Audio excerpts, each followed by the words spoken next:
So we're now running on a mixture of water, fuel, orange juice and fairy liquid, and it fucking loves it. Basically the same setup as before, a little bit more of a exhausty kind of thing going on with the atmosphere there. We'll turn that up a little bit.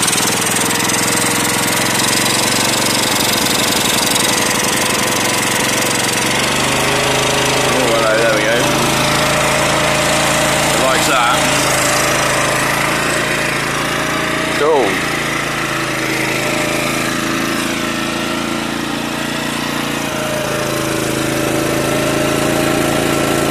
So yeah, all over the orange juice.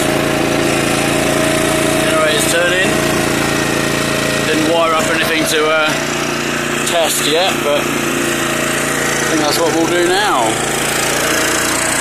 A little working video.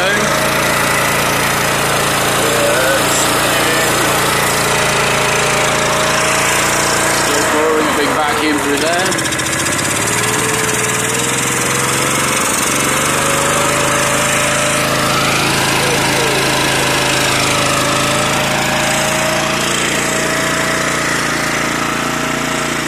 Okay, so next time let's get a load connected.